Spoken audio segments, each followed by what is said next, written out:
ಶ್ರೀ ಗುರುಭ್ಯೋ ನಮಃ. ಶ್ರೀ ಗಣೇಶಾಯ ನಮಃ. ವ್ಯಾಸಾಯ ವಿಷ್ಣುರೂಪಾಯ ವ್ಯಾಸರೂಪಾಯ ವಿಷ್ಣವೇ ನಮೋ ವೈ ಬ್ರಹ್ಮನಿಧೆ ವಾಸಿಷ್ಠಾಯ ನಮೋ ನಮಃ. ಪ್ರಿಯ ವೀಕ್ಷಕರಲ್ಲಿ ಕೃಷ್ಣಸ್ವಾಮಿಯು ಮಾಡುವ ಅನಂತ ನಮಸ್ಕಾರಗಳು. ಈ ದಿನ ಏಪ್ರಿಲ್ 2025ರಲ್ಲಿ ನಡೆಯಲಿರುವ 12 ರಾಶಿಗಳ ಮಾಸ ಭವಿಷ್ಯವನ್ನು ತಿಳಿಯೋಣ. ಮೊದಲಿಗೆ ಏಪ್ರಿಲ್ 2025ರಲ್ಲಿ ಗ್ರಹಗಳ ಸಂಚಾರವನ್ನು ತಿಳಿಯೋಣ. ಮಾಸಪೂರ್ತಿ ಗುರುವು ವೃಷಭದಲ್ಲಿ ಸಂಚರಿಸುವನು. ಮಾಸಪೂರ್ತಿ ಶನಿಯು ಮೀನದಲ್ಲಿ ಸಂಚರಿಸುವನು. ಮಾಸಪೂರ್ತಿ ರಾಹುವು ಮೀನದಲ್ಲಿ ಸಂಚರಿಸುವನು. ಮಾಸಪೂರ್ತಿ ಕೇತುವು ಕನ್ಯಾ ರಾಶಿಯಲ್ಲಿ ಸಂಚರಿಸುವನು. ಮಿಥುನ ರಾಶಿಯ ಕುಜನು ಏಪ್ರಿಲ್ 2ಕ್ಕೆ ಕಟಕ ರಾಶಿಗೆ ಬಂದು ಅಲ್ಲಿಯೇ ತನ್ನ ಸಂಚಾರವನ್ನು ಮುಂದುವರಿಸುವನು. ಮೀನರಾಶಿ ಸ್ಥಿತ ರವಿಯು ಏಪ್ರಿಲ್ 14ಕ್ಕೆ ಮೇಷರಾಶಿಯನ್ನು ಪ್ರವೇಶಿಸಿ ತನ್ನ ಸಂಚಾರವನ್ನು ಮುಂದುವರಿಸುತ್ತಾನೆ. ಮಾಸಪೂರ್ತಿ ಮೀನರಾಶಿಯಲ್ಲಿರುವ ಶುಕ್ರನು ಏಪ್ರಿಲ್ 13ರವರೆಗೆ ವಕ್ರಗತಿಯಲ್ಲಿದ್ದು ಅನಂತರ ಮೀನರಾಶಿಯಲ್ಲಿಯೇ ರುಜುಗತಿಯಲ್ಲಿ ಮುಂದುವರಿಯುತ್ತಾನೆ. ಬುಧನು ಮಾಸಪೂರ್ತಿ ಮೀನರಾಶಿಯಲ್ಲಿ ಇರುತ್ತಾನೆ. ಏಪ್ರಿಲ್ 2025ರಲ್ಲಿ ಬರಲಿರುವ ವಿಶೇಷವಾದ ದಿನಗಳು: 12 ಏಪ್ರಿಲ್ 2025 ಶನಿವಾರ, ಚೈತ್ರ ಶುದ್ಧ ಪೂರ್ಣಿಮಾ. 27 ಏಪ್ರಿಲ್ 2025 ಭಾನುವಾರ, ಚೈತ್ರ ಬಹುಳ ಅಮಾವಾಸ್ಯೆ. 6 ಏಪ್ರಿಲ್ 2025 ಭಾನುವಾರ, ಶ್ರೀರಾಮನವಮಿ. 10/4/25 ಗುರುವಾರ, ಮಹಾವೀರ ಜಯಂತಿ. 14 ಏಪ್ರಿಲ್ 2025 ಸೋಮವಾರ, ಮೇಷ ಸಂಕ್ರಾಂತಿ. 30 ಏಪ್ರಿಲ್ 2025 ಬುಧವಾರ, ಅಕ್ಷಯ ತೃತೀಯ, ಬಸವ ಜಯಂತಿ. ಇನ್ನು ಮುಂದೆ 12 ರಾಶಿಗಳ ಮಾಸ ಭವಿಷ್ಯವನ್ನು ಏಪ್ರಿಲ್ ತಿಂಗಳಿಗೆ ಸಂಬಂಧಪಟ್ಟಂತೆ ತಿಳಿಯೋಣ. ಮೇಷರಾಶಿ: ಉತ್ಪತ್ತಿ ಇದ್ದರೂ ಖರ್ಚುಗಳು ಹೆಚ್ಚುತ್ತವೆ. ಪ್ರವಾಸದಲ್ಲಿ ಎಚ್ಚರಿಕೆ ವಹಿಸಿ. ಶತ್ರುಗಳಿಗೆ ಪರಾಜಯ. ಸಂಗಾತಿಗೆ ವಿಶ್ರಾಂತಿಯ ಅಗತ್ಯವಿದೆ. ವೃಷಭ ರಾಶಿ: ಆರೋಗ್ಯ ಲಾಭ, ಧನಾನುಕೂಲ. ಪ್ರವಾಸದಲ್ಲಿ ಸುಗಮ. ಹಳೆ ಬಾಕಿ ವಸೂಲಿ. ಬಂಧುಗಳಿಂದ ಪ್ರಶಂಸೆ. ಮಿತ್ರರಿಂದ ಅನುಕೂಲ. ಮಿಥುನ ರಾಶಿ: ನಿಂತಿದ್ದ ಕೆಲಸ ಕಾರ್ಯಗಳು ಮುಂದುವರಿಯುತ್ತವೆ.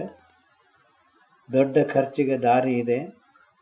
ತ್ಯಾಜ್ಯ ವಸ್ತುಗಳನ್ನು ಮನೆಯಿಂದ ವಿಲೇವಾರಿ ಮಾಡಿ. ಮಾತಿನಲ್ಲಿ ಸಹನೆ ಇರಲಿ.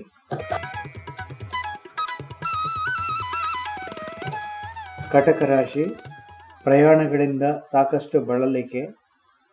ಬೇರೆ ಬೇರೆ ಮೂಲಗಳಿಂದ ಆರ್ಥಿಕ ಲಾಭ.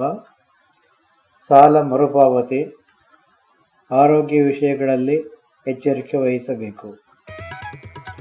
ಸಿಂಹರಾಶಿ: ಆಹಾರ ವಿಹಾರಗಳಲ್ಲಿ ಎಚ್ಚರಿಕೆ ವಹಿಸಿ. ಬಹುಕಾಲ ಮುಂದೂಡಿದ್ದ ಖರ್ಚುಗಳು ಒಂದೇ ಸಾರಿಗೆ ಬರುತ್ತವೆ. ಮನೆಯಲ್ಲಿ ನೆಮ್ಮದಿ ಕಾಣುವಿರಿ. ಕನ್ಯಾ ರಾಶಿ: ಹೊಸ ಮಹಿಳೆಯರ ಅಥವಾ ಹೊಸ ಮಹನೀಯರ ಭೇಟಿ ಮತ್ತು ಪರಿಚಯ. ಬಂಧುವರ್ಗದವರಿಂದ ಸಹಾಯ. ಸ್ನೇಹಿತರಿಂದ ಅನುಕೂಲ. ತುಲಾ ರಾಶಿ: ಆರೋಗ್ಯದಲ್ಲಿ ಸುಧಾರಣೆ.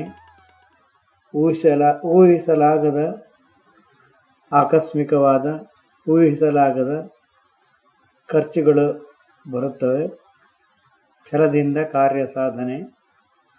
ಹೊಸದಾಗಿ ಒಪ್ಪಂದ ಕರಾರುಗಳನ್ನು ಮಾಡಿಕೊಳ್ಳಬಹುದು. ವೃಶ್ಚಿಕ: ಹಲವಾರು ಚಿಂತೆಗಳ ನಡುವೆಯೂ ದಾಂಪತ್ಯ ಸುಖ ಚೆನ್ನಾಗಿರುತ್ತೆ. ಮನೋ ನೆಮ್ಮದಿಗೆ ಧ್ಯಾನ ಮಾಡಿರಿ ಅಥವಾ ಭಕ್ತಿ ಮಾರ್ಗ, ಭಜನೆ ಇತ್ಯಾದಿಗಳನ್ನು ಅನುಸರಿಸಿ. ತೀರ್ಥರೂಪರ ಆರೋಗ್ಯದ ಕಡೆಗೆ ಗಮನ ಹರಿಸಿ. ಧನುರಾಶಿ, ಹಳೆಯ ಮಿತ್ರರ ಭೇಟಿ, ಅಪರೂಪದ ಬಂಧುಗಳ ಸಮಾಗಮ, ಶತ್ರುಗಳು ಮಿತ್ರರಾಗುವರು, ಮನೋನೆಮ್ಮದಿ ಭಂಗವಾದೀತು, ಸಹನಶೀಲರಾಗಿ. ಮಕರ, ಶುಭ ಸಮಾಚಾರ, ಮಕ್ಕಳಿಗೆ ಪ್ರಗತಿ, ಸಂಗಾತಿಯ ಆರೋಗ್ಯವನ್ನು ಗಮನಿಸಬೇಕಾಗಬಹುದು, ಹತ್ತಿರದ ಪ್ರಯಾಣದಿಂದ ಕ್ಷೇಮವಿದೆ, ದೂರ ಪ್ರಯಾಣ ಅನುಕೂಲವಿಲ್ಲ, ಬಂಧುಗಳಿಂದ ವಿಶೇಷವಾದ ಮುಖ್ಯ ವಾರ್ತೆಗಳನ್ನು ಕೇಳುವಿರಿ. ಕುಂಭ, ಕೆಲಸಗಳು ನಿಧಾನಗತಿಯಲ್ಲಿ ಮುಂದುವರಿಯುತ್ತವೆ, ಹೆಚ್ಚು ಮಾತಿಗಿಂತ ಮೌನವೇ ಲೇಸು, ಕರಾರು ಒಪ್ಪಂದಗಳನ್ನು ಮಾಡಿಕೊಳ್ಳಬಹುದು, ಮನೆ, ಕಟ್ಟಡ ನಿರ್ಮಾಣ, ರಿಪೇರಿ ಇತ್ಯಾದಿ ನವೀಕರಣಕ್ಕೆ ಶುಭವಿದೆ. ಮೀನ, ಆರೋಗ್ಯ ಭಾಗ್ಯ, ಪ್ರೀತಿಪಾತ್ರರ ಸಮಾಗಮ, ಮಾತುಗಳಿಂದ ಅನರ್ಥವಾಗಲು ಅವಕಾಶ ಕೊಡಬೇಡಿ, ಬಂಧುಗಳನ್ನು ಭೇಟಿ ಮಾಡಲು ಒಳ್ಳೆಯ ಸಮಯ, ಹಳೆಯ ಮಿತ್ರರು ಸಂಪರ್ಕಕ್ಕೆ ಬರುವರು. ಇವಿಷ್ಟು 12 ರಾಶಿಗಳ ಏಪ್ರಿಲ್ 2025 ಭವಿಷ್ಯಗಳು. ವೀಕ್ಷಕ ಮಹಾಶಯರಲ್ಲಿ ಮತ್ತೊಮ್ಮೆ ಪ್ರಣಾಮಗಳು. ಮುಂದಿನ ವಿಡಿಯೋದಲ್ಲಿ ಭೇಟಿಯಾಗೋಣ. ಸರ್ವೇ ಜನಾಃ ಸುಖಿನೋ ಭವಂತು, ಸಮಸ್ತ ಸನ್ಮಂಗಳಾನಿ ಭವಂತು. ಜೈ ಗುರುದೇವ್.